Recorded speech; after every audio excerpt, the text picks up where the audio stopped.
Welcome to the Hanford Dixon Show. I'm Gabriella Cruz alongside the top dog. Roof. Not a lot of biting that bark today, Hanford. Gap.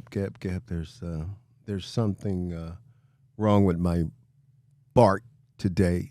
Can you do me a favor? Yes, sir. I feel like only thing I'm gonna tell you is get ready.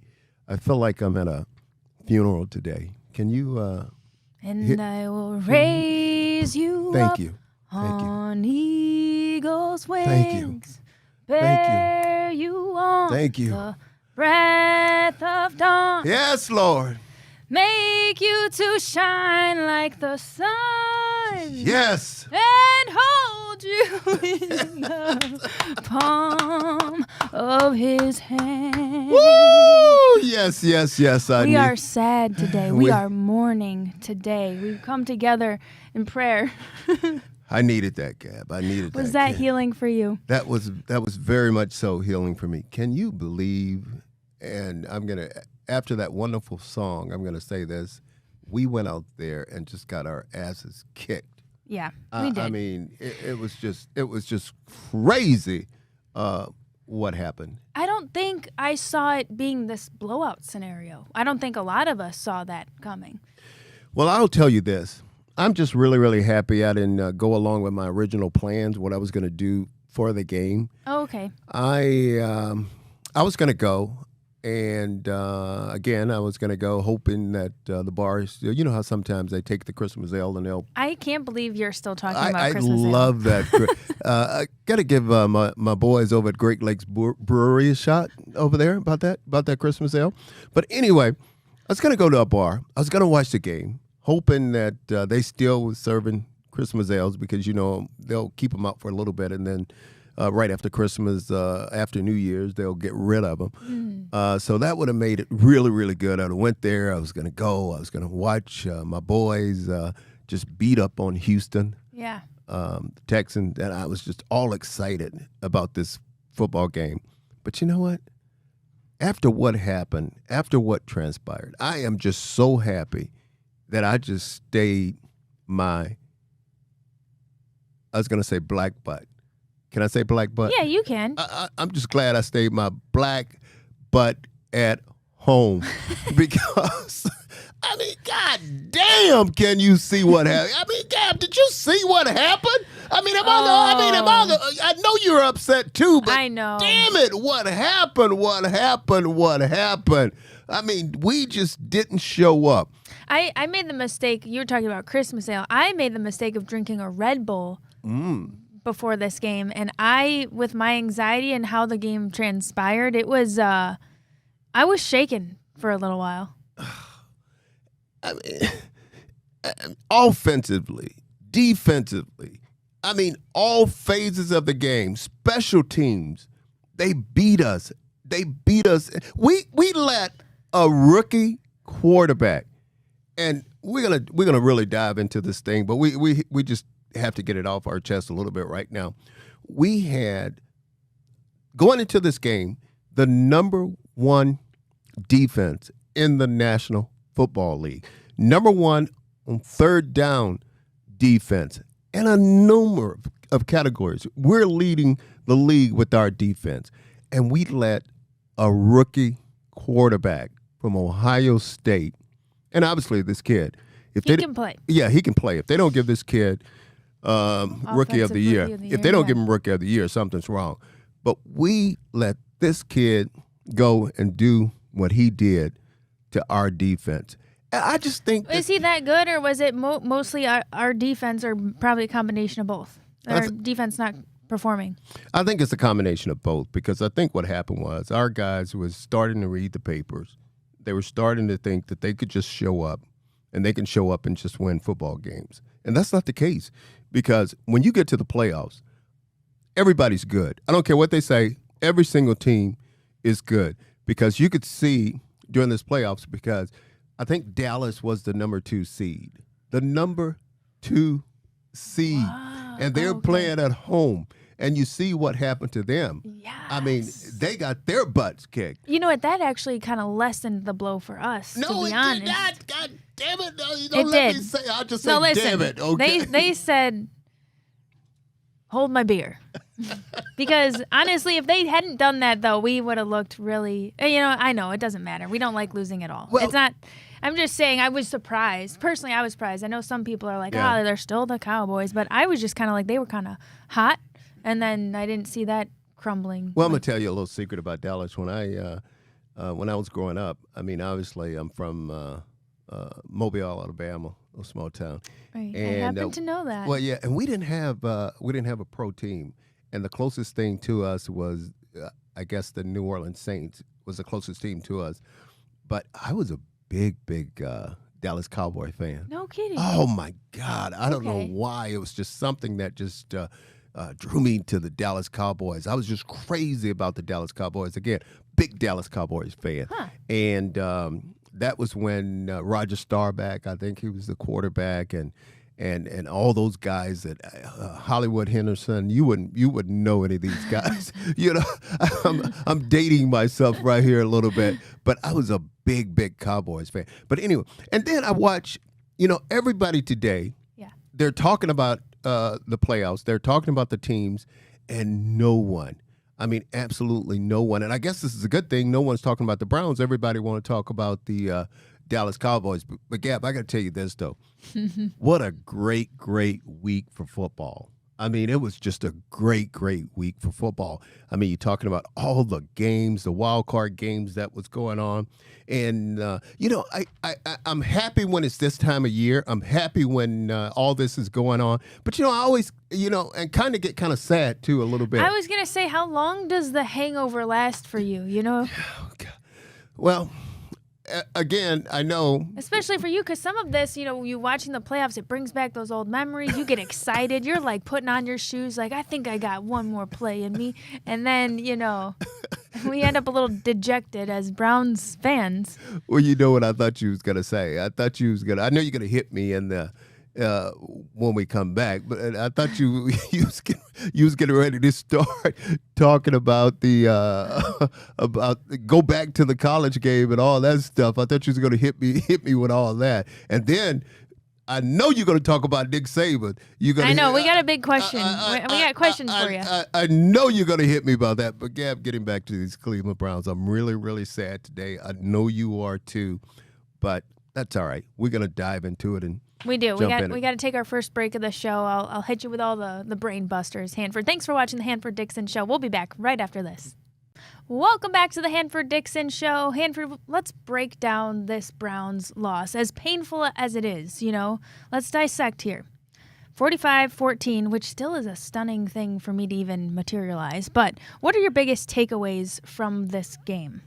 Well, you talk about the 45. I mean, if you'd have told me they were going to score 45 points on our defense, I would have said you have lost your mind. You're absolutely crazy. But then again, I mean, obviously, Flacco threw the 2 pick 6, but that's okay. Still, you can't put all this on Flacco. Gab, when I look at this football game, and obviously, I thought we were going to win this game. I thought we were going to win it at ease against this football team, especially with a rookie quarterback. But when you look at it, you have to understand. I mean, the first time we played them with they didn't have a lot of their weapons. And the number one guy is their quarterback, CJ. I mean, obviously,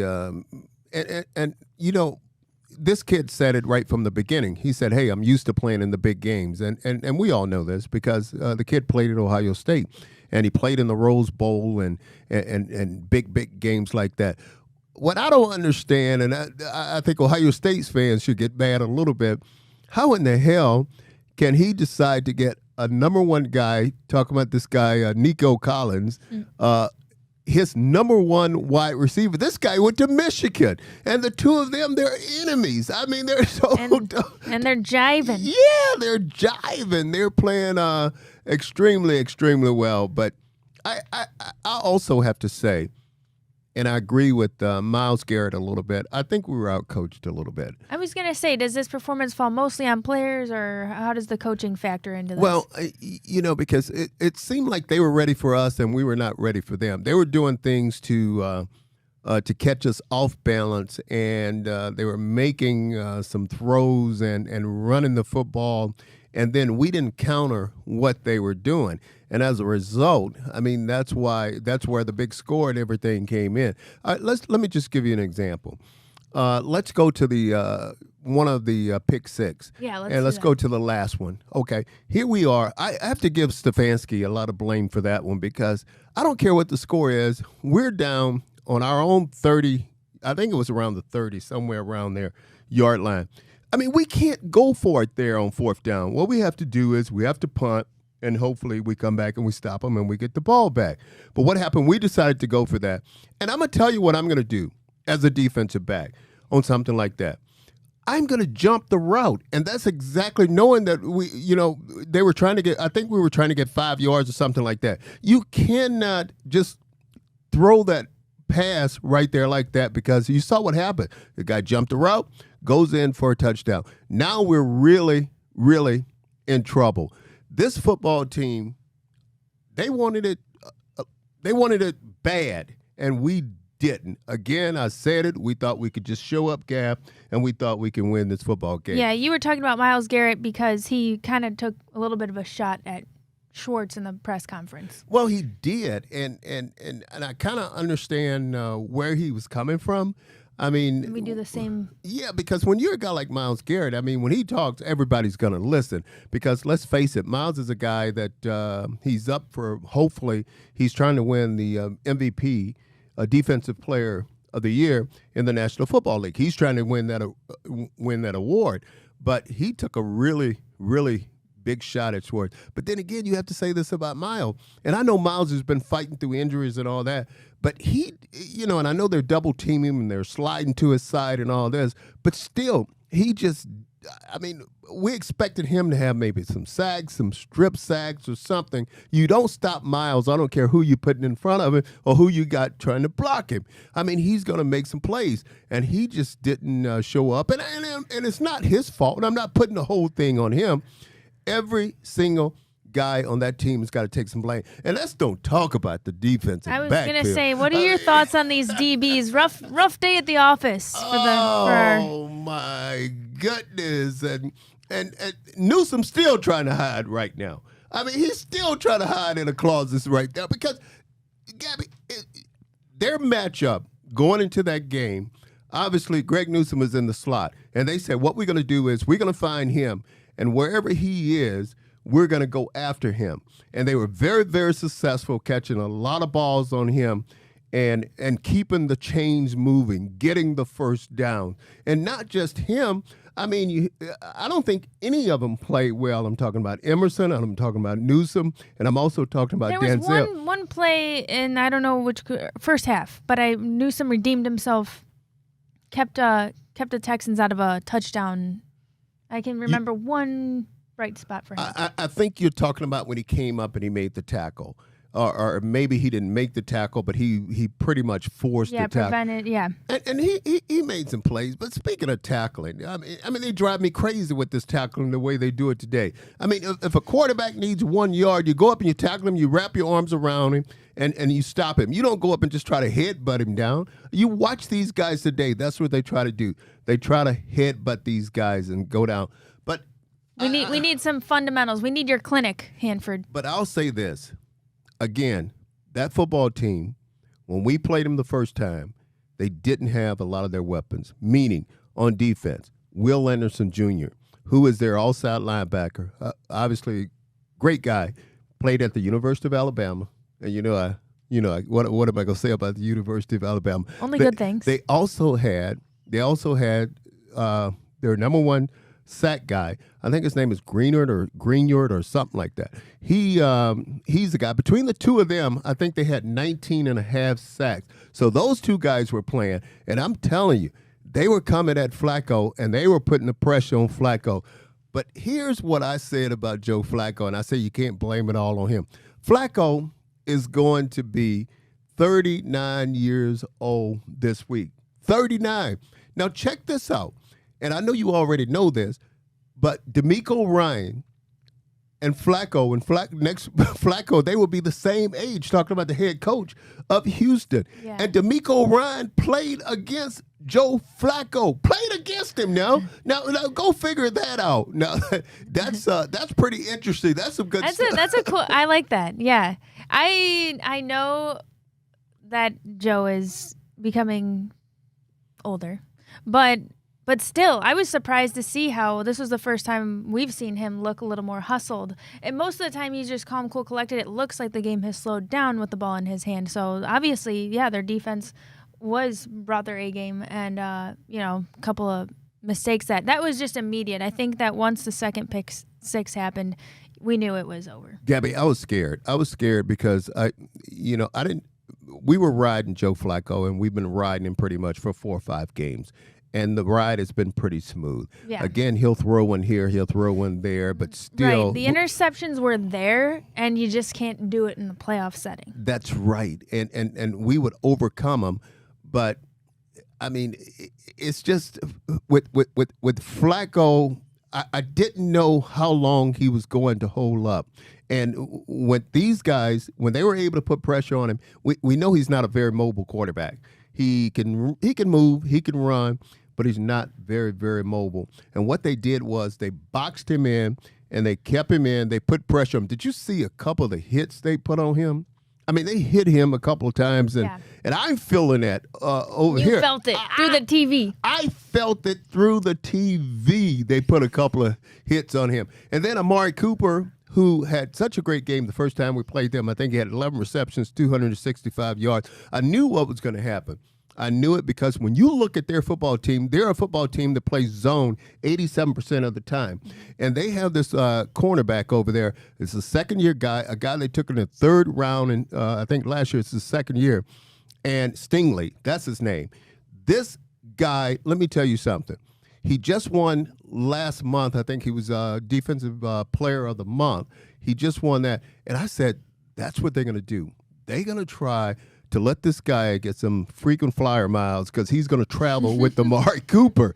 And he did. I mean, we know Cooper. He's been dealing with some injuries. He had his heel a little bit messed up.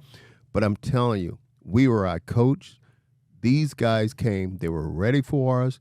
And for whatever reason, we just didn't play them well, and we didn't coach our team ready. And I don't think our football team was ready to play. I think our football team just thought, again, they could show up, and when they show up, they could beat this football team. And, again, it's just a totally, totally different ball game when you're playing in the playoffs. I got a couple bright spots for you, but first let's take one break, and then we'll be back with more breaking down this Browns playoff loss.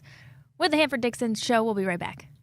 Welcome back to the Hanford Dixon Show as we continue to dissect this Browns loss against the Texans in the playoffs here. But Hanford, we're going to show up with some bright spots now, okay? I think the last segment, it was cathartic, it was painful, it was dark. And but here's the cool thing. How about JOK with a big game from him? 9 tackles, 4 for loss. I mean, the camera was all over this guy. He seemed like a superstar. Yeah, that's funny. You mentioned him, but let me say this first. You talk about we were talking about all the negative stuff, and now we're going to talk about some of the positive stuff. We couldn't. We had a couple of guests that was lined up to come on with us today, and after everything, they're still in mourning right now. They're like the hell with this. Nobody wants to talk about it. Nobody wants to talk about it. But let me tell you about this kid, JOK. I mean. And his awesome fits that he shows up to the game. And do you keep up on social media? I know you got your Instagram. You know what? I watch him. I watched him play. And this kid is just phenomenal. He's come so far this year, and you could tell that he's a student of the game. I mean, you could just tell it by the way his reaction and the way he plays the game. And obviously, we know he's a very, very fast linebacker. But if you watch him, he will sit there right in the middle of the field. He will recognize the play. And when he recognizes the play, boom, he's like someone shot him out of a rocket going in there, making the play, making the tackle. And you're right. How many tackles did he end up with, you say? I think it was like nine tackles. And 4 of those were for a loss. I mean, it just seemed like every time you turned around, he was in their backfield making big plays. And you could tell if he missed a tackle, I saw him missed a couple, and you're going to miss some tackles when you're out there. But I could tell when he missed a tackle or so, it just really upset him and really bothered him. But I think he's definitely the class of this defense. Obviously, Myles Garrett is the leader of this defense, the best player we have on defense. But I'm telling you, J.O.K., he is something else, and I'm just so happy we have him on this football team. He's definitely a positive on this football team. There is no doubt about it. This guy is unbelievable, and I'll sing my praises. I'll talk about him all the time because I really like him. But I'm just happy that he understands the game and he studied, because I'll tell you this, Gab. I used to study so much. Mm-hmm. I used to study so much.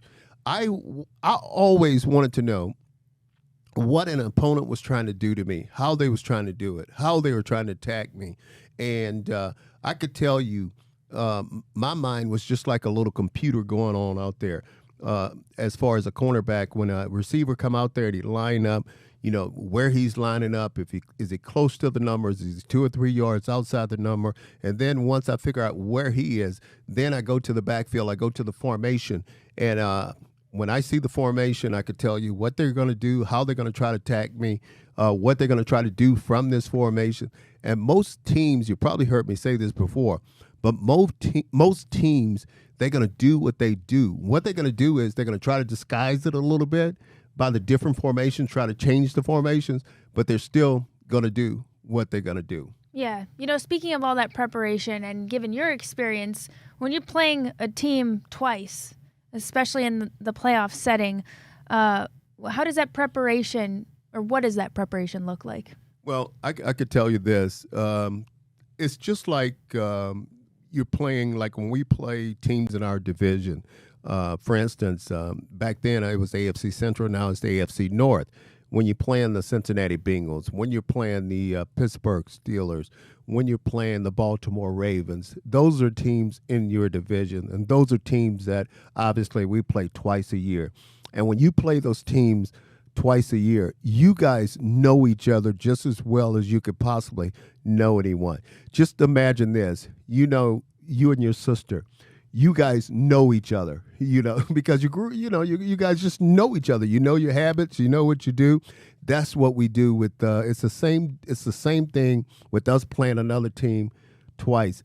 Again, you can't fool us, we can't fool them. It's just come down to who's going to play the best football that particular day. Yeah. And that's what it's all about. Hey, you know what else? Another bright spot, David Njoku. Okay, he had a few drop balls, but he also had a good game. Njoku had 92 yards. That's the most yards in a playoff game for a tight end since your boy Ozzie in 1987. He had 114. Well, I was waiting on you to say that because, you're talking about my boy, my dog, the Wizard of Oz, Ozzie Newsome. And by the way, did you talk to him after the game? You know what? I did. You know what I did. I'm not going to tell you what he said and what I'm not going to tell you what he said and what he did. But he called me toward the end of the game. He was, once this game was totally out of hand. But again, David Njoku, this is another guy who I think has just earned every penny of his money, that new contract we gave him. I mean, he's coming out, and he drops a few passes here and there, but he is just what I call a matchup nightmare, meaning linebackers can't cover him. He's too fast. He's too strong. Those guys can't keep up with him. A corner can't cover him because he's too big. He's not, the corner can run with him, but he's just too big. And I'm telling you what happens is you won't find a guy, when you watch him, when he catches the ball, when you check his stats and see what they have, what they call yards after the catch, I guarantee you David Njoku is up there near the top with those stats because he is a guy, once he catches that football, no one wants to tackle him. I mean, they just don't want to tackle him. And then you see him. Do you see look how athletic he is. I don't want to know. I guarantee his vertical is pretty is up there because you see him jump over guys a lot of the times. He's the only guy. Every time you turn around, he's jumping over somebody. But he had a great year, and he went to the Pro Bowl, and he's very, very much so deserved to be in the Pro Bowl. Again, he became, and you know what? You could say this. I think once Flacco came in, I think the relationship and the chemistry between the two of them, they really develop a strong chemistry because that's when he really started to take off and he started to get all this yardage because Flacco was finding him and he was also finding his counterpart, talking about Amari Cooper. Yes. So. How about other guys with career years? Emerson, your boy, Delpit before injury. What can you say about them? Well, I'll start with Emerson. I mean, I really, really like him. Now, our two corners were supposed to be Greg Newsome and Denzel Ward. But Emerson started playing so well, what they did was, I mean, they just kept him on the corner. And obviously, Greg Newsome has been on the inside. But Emerson is a dog. I mean, he's a dog. He's out of Mississippi State. And he's a guy, he's a bright spot on that defense because he'll fight. He will fight. He will fight. He will fight. And if you line up and if you beat him, talking about the wide receiver, if you beat him, that's okay. He understands that these guys are good too. He's going to come right back, and he's going to line up against you again, and he's going to go right at you. So Grant Delpit, he's had a great year. Obviously, we gave him some money. It's unfortunate that he got hurt back in that secondary. But, he that whole secondary, I like them. They're playing hard. I just didn't like them on Saturday. Because we just didn't play well. And we didn't play well as a team. We didn't play well as a defense. We didn't play well as an offense. So, but that's all right. We're supposed to be talking about the positive. So I won't jump back into all that negative stuff talking about this football team. Well, we can look at steps forward as we move forward. Who needs to take a step forward next season? Well, I would like to see us do something else with some of those receivers because, I mean, we have Amari Cooper. Amari Cooper went over 1,000 yards. I think he had his best year as a pro, and I think he ended up with over 1,200 yards receiving. But I think someone else have to step up. One of those burners have to step up because, let's face it, Amari Cooper's been in the league a long, long time. He's still very productive, but we need that guy that's a burner to step up and take some of that pressure off him because we know Amari Cooper can run those routes. He's got great hands, and he can catch the football. But we need someone else to step up and like to see one of those. And the running backs, obviously, we're hoping that we can get Nick Chubb back. Yeah, we're hoping we can get him back. And if we get Nick Chubb back and get him ready to go. And Nick Chubb in regular Nick Chubb fashion, as we know him to be. You got it. All right, we got to take one more break. Hanford will be back right after this. Stick with us. Welcome back to the Hanford Dixon Show. I'm Gabriella Cruz alongside the top dog, my partner. Can I say this? Yes, sir.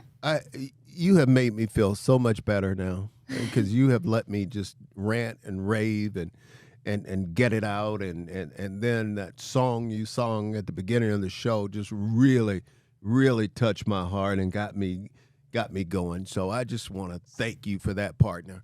Yes. Fist bump. I honestly forget our handshake. Yeah, I was going to say, please don't. Because we haven't done it in a couple weeks. I was just telling her, please don't make me do that handshake because there's no way I can remember that thing right now. It's just not the occasion for it. Also, we need to update it. It needs to be a little swaggier. Yes. We can bring more to it. Yes. Do you watch all the guys on the sideline after they make a play or something? They do their little shake. Maybe we need a shuffle of some kind. I've seen you do a little shuffle in here before. Well, you know what drives me crazy too, guys? I don't understand because when I played, I mean, we would wear a jewelry into the stadium, and then we would lock it up in the locker or something. But do you see these guys? I mean, they got chains hanging from their neck and earrings in their ear, and I'm like, that's dangerous. I mean, it really is. You mean in game? Yeah. Yeah. I mean, I can't. I just don't. I don't get that. I just don't get that. We haven't seen, I mean, I don't know, jewelry-related injuries, knock on wood. And let's hope we never see them. Okay. But I just think it's. Were you a jewelry guy? Occasionally, I would. Well, give us your flashback, the bling. Occasionally, and the I fit. would do a little swag. You know, a little swag. I bet your shoe game was on par because I mean, honestly, these are cute boots you have on today. Yeah, but I wasn't that. I wasn't gaudy or anything like that. Yeah, you were tasteful. Yeah. I would wear like a necklace with diamonds and stuff, but I wouldn't have it hanging out. No one would know I had it on. It would be inside of my shirt or whatever. Okay. All right. That was a nice little flashback for you. Okay. Let's flash forward. Okay. Let's flashy Flacco. No, I'm just kidding. Let's do Kevin Stefanski. What are your thoughts on him? Is he going to be coach of the year? I mean, D'Amico Ryans also could be a toss-up here. I agree with you. I think it is going to be a toss-up. I think it's between those two guys. But I think if the voting went on before this game and before Saturday, before the playoffs, yeah, I think there's no question about it. I think Stefanski would have won the award. But you cannot right now ignore D'Amico Ryan and what he's pretty much done with that football team. I mean, he's taken that football team, and obviously we're going home, and they're still in it. I mean, they're still playing. So now do I think Stefanski is still going to win the award? I think he still will win it, but you cannot ignore. That's like I know you're going to want to know, you're going to ask me a question about Myles Garrett, about him in the MVP award, defensive player. Yeah. Myles should win it, but when you look at that game and how he played that game, you're gonna think about that too. And you cannot ignore D'Amico Ryan, what he's done. You cannot ignore TJ Watts with 19 and a half sacks. I mean, you cannot ignore those things. They're right there. But getting back to the Stefanski, he definitely deserves the award because when you look at all the quarterbacks, I think we went through 5 quarterbacks. When you look at all the quarterbacks that he's gone through and all the injuries, and everybody has injuries on their team toward the end of the year, I think the way he's held this football team together, I think he deserves to win the award. But also, because you were just asking me about his contract. He's up for his contract. I mean, see, that's why I like the Pittsburgh Steelers. That's why I like teams like that, because you look at the Pittsburgh Steelers and Tomlin. I mean, he's been, Gab, with that football team for a long, long time. And I don't like these teams when they continue to change coaches. I think we definitely need to go ahead and sign Stefanski to a long-term contract. I think he's earned that. So that's my whole take on that whole thing. He really has instilled something in the culture change is there. I know it's cliche, but it feels that way. Well, and you're right, and the guys respect him. I mean, the guys respect him. They will get up and they will play for him. I don't know about Saturday for some reason. They didn't. They wasn't ready to go. But I used to say this about Marty Schottenheimer. I loved Marty Schottenheimer as a coach, and I said a Marty Schottenheimer team, whenever you see his team show up and play, they're a team that's well prepared and they're ready to go. And it's pretty much how Stefanski is with his football team. Right, because Marty had such a great relationship with all of his players, and you guys wanted to get out there and run through a wall for him. Well, yeah, we did, and see, coaches respect players, players respect coaches.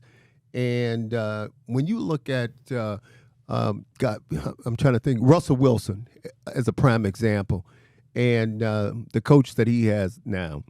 I mean, I don't like coaches when they disrespect players like that, especially a guy like Russell Wilson. I mean, there's a way to talk to anyone, and you'll never see Stefanski grab one of his players. I don't care whether it's a superstar or whether it's the guy that barely made the team. You would never see him take one of his players and undress him like that in front of everybody. I think he's undressed a lot of players, but I think he's pretty much done it in private, and that's what I don't like, and that's why you respect the guy like Kevin Stefanski. Super telling. Boom. How much time do we have left of this segment? 20 seconds? Oh, wow. All right. Well, hey, I was so invested. I was like, yeah. We've got to take one more break. We'll be right back after this. Okay.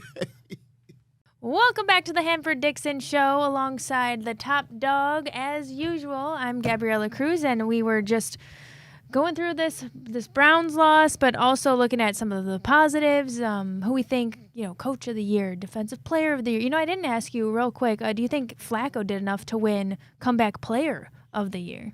I think he did because, when you look at it, Flacco, and you look at every game, Flacco threw pretty much for over 300 yards, and he did it again Saturday. He was over 300 yards. The only thing that got him Saturday was he threw 2 interceptions, but the 2 interceptions that he threw were pick 6 interceptions. But I think so. I think there's no question about it. I don't think there's any doubt. But obviously, we know that kid up there in Buffalo. He's also a strong contender for DeMar Hamlin. Yeah, he's a strong contender for comeback player of the year. But cool story there too. It's a really, really cool story, and I'm just glad he's healthy and he's back. But if it was up to me, I would give that award to Joe Flacco because I think he just earned it. When you look at, you could say what you want to say. This team, without Joe Flacco, there's no way this football team would have been in the playoffs because, all the guys we had that jumped in there, filled in at quarterback, they didn't move this football team. This football team didn't relate to them like they did. This offense didn't relate to them like they did Joe Flacco. And Njoku, for instance, I said it earlier, without Flacco, there's no way Njoku would have had the production that he had on offense. So, yes, I would give him that award. Joe Flacco, you win comeback player of the year. Flacco fever. Let me ask you a question. What? Can Flacco, does he have to buy his own dinner now? If it was you, if he was coming into your restaurant, would he have to buy his own dinner? Or would Absolutely not. Would you comp that? He's still comped in my book. Okay. He's still comped. He's giving me a hard time because he made this joke over the break and I didn't understand what he was saying. I'm like, what are you saying? I hope he eats. No, he's free. If I'm on the he's free. He's still free. He's a really important part of he was a gem in our little history here. But let me ask you this, another one real quick. And I know she hates when I do this. She's getting ready to come with a question. Hey, this is your show. I like our show. Listen to this.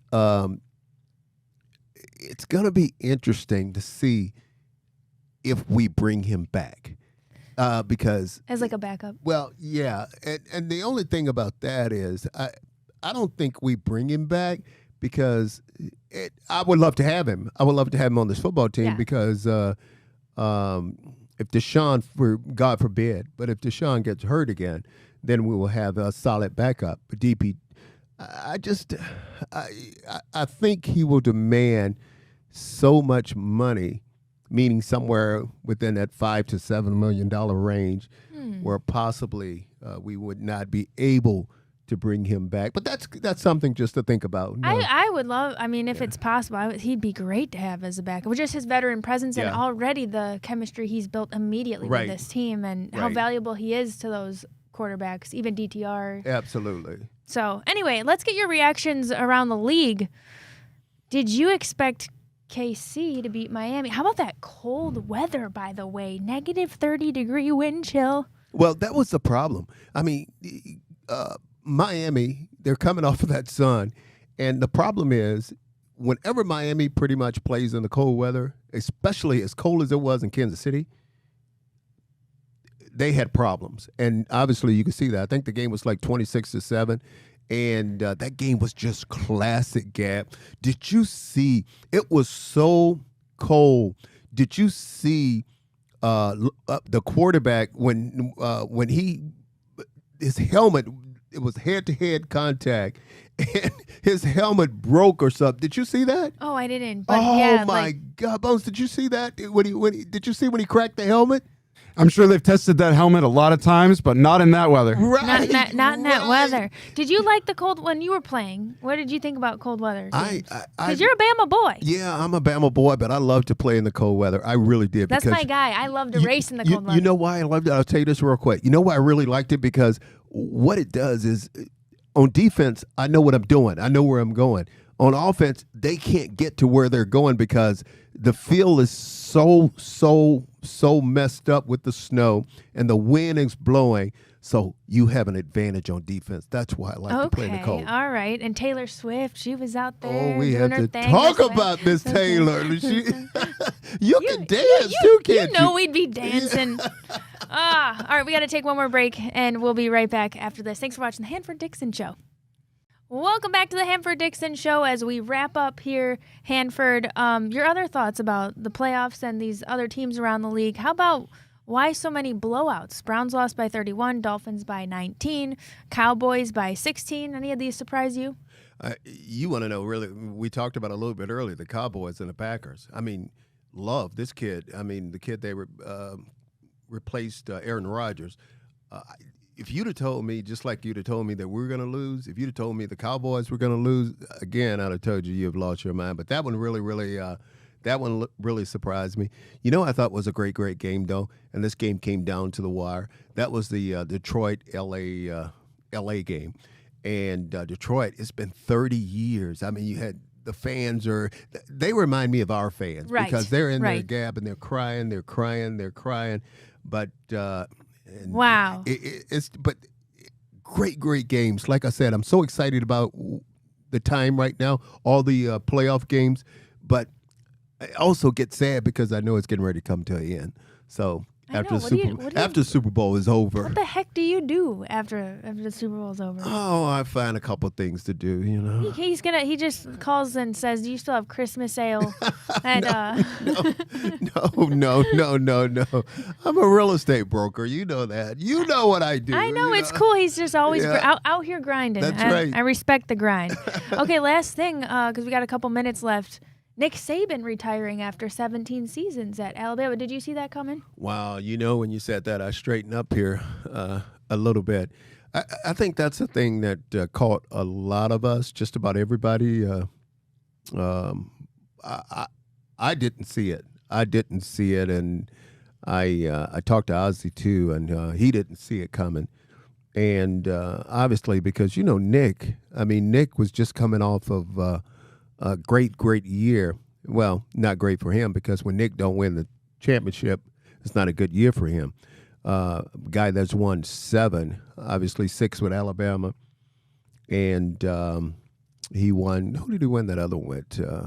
But anyway, he's got a total of 7 national championships. But I was shocked. I mean, I tell you the truth, I was really shocked. I think Nick has just got tired of the whole thing the way it is right now because it's a lot different. With this portal and these players being able to change teams the way they're being able to change pretty much whenever they want to.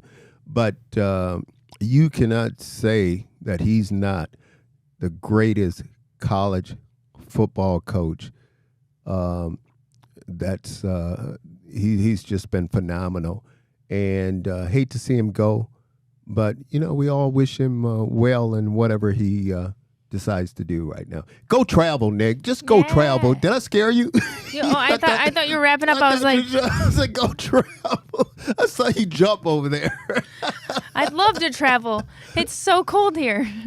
Do you think they'll win? They'll be national title contender with the new guy, Kalen DeBoer? I think no question about it. And again, you're talking about the guy out of Washington, but I think there's no question about it. I think Alabama will be right up there with the big boys again. Cool. Thanks for watching the Hanford Dixon Show. We'll be back.